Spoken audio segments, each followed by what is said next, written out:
वेदौ वास्तवमात्र वस्तुसीवेदम तापत्रय उन्मिलनम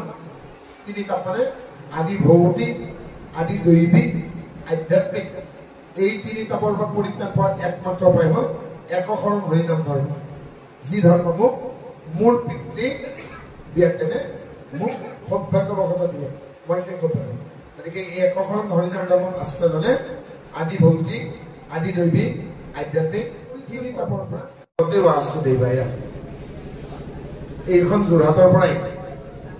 শিৰনমস্য প্ৰাতস্মৰণীয় সখী চন্দ্ৰ বৰবৰুৱাদেৱে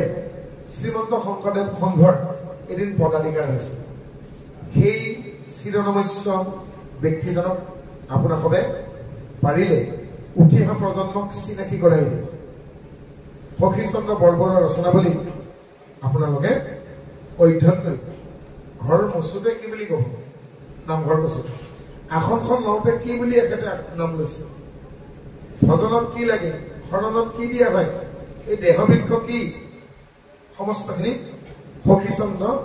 বৰবৰুৱাদেৱে আমাক তেখেতৰ ৰচনাৱলীত দি গৈছে এই যে দ্বাদশ অক্ষৰী মন্ত্ৰ পুনম ভগৱতে বাসুদেৱায় এই দ্বাদশ অক্ষৰী মন্ত্ৰ আৰু ভাগৱতৰ যি 5টা মূল তত্ত্ব আছে সেই তত্ত্বসমূহক আপোনালোকে দুখন পুথিত পাব এখন হ'ল সখী চন্দ্ৰ বৰবৰুৱাদেৱৰ ৰচনাৱলী আনখন হ'ল শিৱসাগৰৰ এগৰাকী মহান শিক্ষক জীৱ কোঁৱৰ তেওঁৰ গ্ৰন্থখন হ'ল শুনিও শাস্ত্ৰৰ মৰ্ম এই দুভাগ গ্ৰন্থত আপোনালোকে এই দ্বাদশ অক্ষৰী মন্ত্ৰ যি মন্ত্ৰৰে ভক্ত প্ৰহ্লাদক আৰু ভক্ত ধ্ৰুৱক শৰণ দিছিল নাৰদে সেই বাক্য আছে সময় যিহেতু নাটনিকে কাৰণে বিশালতালৈকে যোৱা নাই আপোনালোকে সেই পুথি দুখন সংগ্ৰহ কৰি এবাৰ মেলি চাব ইয়াৰ পাছত আমাৰ আহিছে এটা বাক্য শ্ৰীকৃষ্ণায় নমঃ দৰা আদৰে কেতিয়া আদৰে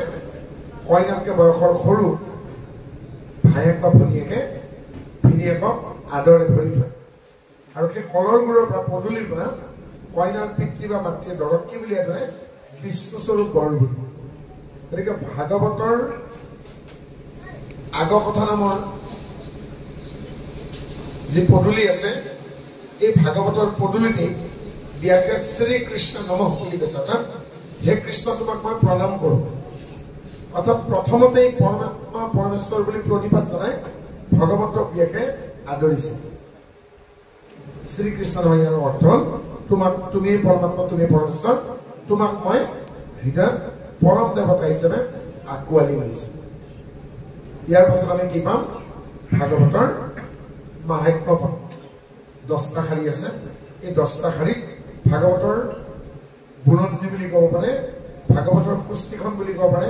ভাগৱতৰ জন্মকুণ্ডলী বুলি ক'ব পাৰে গোটেইখিনি 10টা শাৰীত সোমাই আছে জন্মাদস্য জন্তু অন্নয় আদি ইতৰত স্বাৰ্থে স অভিজ্ঞস্বৰ তেনে ব্ৰহ্ম দ্বিদজ আদি কমে মজ্জন্তে সুৰেহ তেজো বলিমৃতম যথা বিনিময় यत्र त्रिसर्गो अमृत स्वाहा हमना श्रेण सदा निरस्तोकं सत्यं परमदिने धर्मा प्रोजित कैतपुत्र परमा निर्मत्स्वरनं सतं वेदं वस्तममत्र वस्तुसीवेदं तापत्रे उन्मिलनं श्रीमद्भागवते महामुनिकिने किंबा परिविस्मरः सज्ञा रिद्ध अवरिद्धते कृत्तिभि शुश्रूषभिस्तत्सन नीकं कल्पतरुर्गलितं फलं सुखमुखाद अमृतदवसंहितं पीबत भागवतं रसम आलयम मुहुरहु रसिका भुवि भवुकाहा এই 10টা শাৰী 3টা শ্লোকত ভাগৱতৰ জীৱন বুৰঞ্জী সোমাই আছে সৃষ্টিৰ আদিতে পানী জন্ম আদি ঐশ্য উৰণ পুৰণ গজন ভ্ৰমণ চাৰিমুঠি জীৱক যিজনে সৃষ্টি কৰিছে তেওঁক আমি সৃষ্টিকৰ্তা ব্ৰহ্মা বুলি কওঁ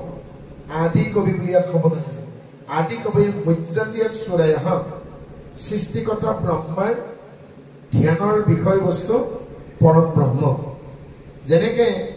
সৃষ্টিকৰ্তা ব্ৰহ্মাৰ ধ্যানৰ বিষয়বস্তু পৰম ব্ৰহ্ম তেনেদৰে যিসকল ঋষিমুনি আছে দেৱৰ্ষি ৰাজৰ্ষি সুতৰ্ষি ব্ৰহ্মৰ্ষি মহৰ্ষি লগতে মুনিসকল সমস্ত ঋষিমুনিসকলৰো তেওঁলোকৰ ধ্যানৰ বিষয়বস্তু পৰম ব্ৰহ্ম দ্বিতীয় বাক্যত কৈছে তেজু বাৰিমিতমে খাবিনিমে ইয়াত্ৰে তিসৰ্গ মিছা ধামনা স্বেন সদা নিৰস্তকং সত্যং পৰমাধিমহি অৰ্থাৎ মাটিত পানী বুলি ভ্ৰম পানীত মাটি বুলি ভ্ৰম তেজু বাৰিমিতম যথা বিনিময় তেজ মানে তাপ বাৰি মানে পানী মৃদং মানে মাটি মৰুভূমিত দুপৰীয়া খোজকাঢ়ি যোৱা পথিক এজনে মূৰৰ ওপৰত সূৰ্যৰ প্ৰচণ্ড তাপ তলত উত্তপ্ত বালি যাত্ৰা কষ্ট পথ কষ্ট হবে বালিৰ ওপৰতে তেওঁলোকে মৰিচিকা দেখে পানী পানী যেন দেখে কিন্তু পানী নাই দীঘলীয়া সমুদ্ৰ যাত্ৰাত নাবিকসকলে জাহাজৰ নাৱৰ যাত্ৰীসকলে যাত্ৰা কষ্ট পথ কষ্ট হোৱাৰ বাবে পানীৰ ওপৰতে তেওঁলোকে মাটি দেখে গছ গছনি পৰ্যন্ত দেখে কিন্তু পাৰ নাপায় মাটিত পানী বুলি ভ্ৰম পানীত মাটি বুলি ভ্ৰম নিৰস্ত কুহকং যেতিয়া বহাগৰ পৰা শাওণ মাহলৈকে ধুমুহা বৰষুণ আহে দিনতে কলা মেঘে আকাশ চানি ধৰে হাতত যদি ঘড়ী নাথাকে ওচৰত যদি ঘড়ী নাথাকে সময় নিৰ্ণয় যদি যন্ত্ৰ নাথাকে এতিয়া কিমান পৰ হৈছে বুলি অনুমান কৰিব নোৱাৰে দিনতে ৰাতি হৈ যায় কিন্তু যেতিয়া বৰষুণ বন্ধ হোৱাৰ পাছত মেঘ ফালি যেতিয়া ৰ'দ ওলায় এচাৰেঙা ৰঙা ৰ'দ ওলায় তেতিয়া কি হয় যে এতিয়াও বেলা ডুবা নাই অৰ্থাৎ কলীয়া মেঘে আকাশ চানি ধৰিলে যেনেকৈ আমি সময়ৰ অনুমান নাপাওঁ তেনেকে চকুত যেতিয়া চানি পৰে তেতিয়া সন্মুখৰ দৃশ্য ভালদৰে নেদেখে ইংলিছত কেটেৰেক্ট বুলি কয় হিন্দীত মতিয়াবিন বুলি কয় আমি চকুত চলিহা পৰা বুলি কওঁ চৰহা পৰা বুলি কওঁ চকুত যেতিয়া চলিহা পৰিব কেটেৰেক্ট হ'বগে সন্মুখৰ দৃশ্য স্পষ্টকৈ দেখা শেষত আমাক কৈছে মায়াৰ আস্বাদন যেতিয়া আমাৰ চকুত পৰিব তেতিয়া আমি সত্যক নেদেখিম তেতিয়ালৈকে আমি সত্যক উপলব্ধি কৰিবলৈকে সক্ষম নহ'ম যেতিয়ালৈকে আমি মায়াৰ আস্বাদন গুচাব নোৱাৰিম ইমান সুন্দৰ উদাহৰণ আমাক ইয়াত কৈছে আৰু শেষত কি বুলি কৈছে যে এটা সুন্দৰ আমাক তুলনা দিলে এই তুলনা হ'ব পাৰে তাৰ লগতে সঁচা সঁচা যেন লগা মিছা গতিকে সঁচা সঁচা যেন লগা মিছানো কি আমাৰ ইয়াত স্বৰ্গ বুলি কল্পনা কৰোঁ পাতাল বুলি কল্পনা কৰোঁ বাপজনাই যদি নাতিটোক কয় বোলে তলত পাতাল আছে নাতিটোৱে যদি সোধে কিমান মান দহকে কুঁৱা এটা খান্দিলে পাতাল পামগৈ বুলি বাপে হাতাকে ক'ব বাপে তেওঁৰ যি নাতিজনীক কৈছে ওপৰত স্বৰ্গ আছে যদি নাতিজনীয়ে কয় ককা কিমান মান ওপৰলৈ গ'লে স্বৰ্গখন পাম বাপে ক'ব অৰ্থাৎ কিমান ওপৰত স্বৰ্গ আছে কিমান তলত পাতাল আছে এখেতেও ক'ব নোৱাৰে এখেতেও ক'ব নোৱাৰে কল্পনা মাত্ৰ গতিকে সঁচা সঁচা যেন লগা মিছা অমৃষা শব্দৰ অৰ্থ সঁচা সঁচা যেন লগা মিছা স্বৰ্গ যেন আছে পাতাল যেন আছে থকা যেন নালাগে জানো আচলতে নাই গতিকে মায়াৰ কাৰণে নথকাজনকো থকা যেন লাগে সেইকাৰণে কৈছে অবস্তুক বস্তু বুলি যি দেখায় তাকে মায়া বুলি কৈছে যে কিহৰ কাৰণে আমি পৰা নাই আৰু কেতিয়া আমি এৰিব পাৰিম তাৰ উত্তৰ আমাক ইয়াত দিছেগে শুকদেৱে পৰীক্ষিতক কৈছে তোমাৰ যদি কিবা সংশয় আছে মোক সোধা তেতিয়া পৰীক্ষিতে সুধিছে আপোনাক আপোনাৰ পিতৃয়ে কি এনে ধৰ্ম দিলে যি ধৰ্মত আশ্ৰয় লৈ আদি ভৌতিক আদি দৈবিক আধ্যাত্মিক লগতে প্ৰাৰব্ধ আৰব্ধ অনাৰব্ধ তিনি প্ৰকাৰ সংস্কাৰ আৰু তিনি প্ৰকাৰ তাপক আপুনি কেনেকৈ অতিক্ৰম কৰে তাৰ উত্তৰ কি দিছে তেজু বাৰী মৃদম যথা বিনিময় ইয়াত্ৰা ত্ৰিসৰ্গ অমৃতসহ ধামনা স্বেন সদা নিৰস্তকং সত্যং পৰমাধিমহি এইখিনিকে পালে ইয়াৰ পিছত কি বুলি ক'লে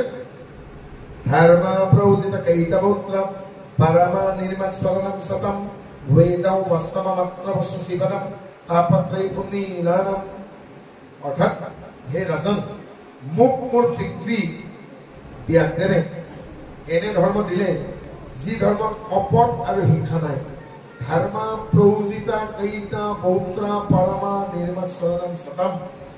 মোক যি ধৰ্ম দিলে এয়া অত্যন্ত পবিত্ৰ আৰু সেই পবিত্ৰ ধৰ্মত হিংসা আৰু কপট নাই হিংসা আৰু কপট নাই ধৰ্ম প্ৰউজিতা কৈতা পৌত্ৰা পৰমা নিৰ্মাত স্মৰণম সতম বেদং বাস্তৱ মাত্ৰ বস্তু বেদম তাপত্ৰয়ী উন্মিলনম তিনিটা মানে আদি ভৌতিক আদি দৈবিক আধ্যাত্মিক এই তিনি তাপৰ পৰা পৰিত্ৰাণ পোৱাৰ একমাত্ৰ উপায় হ'ল একশৰণ হৰিনাম ধৰ্ম যি ধৰ্ম মোক মোৰ পিতৃ বিয়াতেনে মোক সৌভাগ্যবশত দিলে মই সেই সৌভাগ্য গতিকে এই একশৰণ হৰিনাম ধৰ্মত আশ্ৰয় ল'লে আদি ভৌতিক আদি দৈবিক আধ্যাত্মিক তিনি তাপৰ পৰা পৰিত্ৰাণ পাব পাৰে আমি কোনে তাপ পোৱা নাই কাৰ ঘৰত মানুহৰ মৃত্যু হোৱা নাই কাৰ হেঁপাহ নাই কোনে হেৰুৱা নাই কাৰ আকাংক্ষা নাই এইখন পৃথিৱীটো হা হুমনিয়াৰে ভৰা নহয় জানো কোটিপতিজনীৰো অভাৱ আছে গতিকে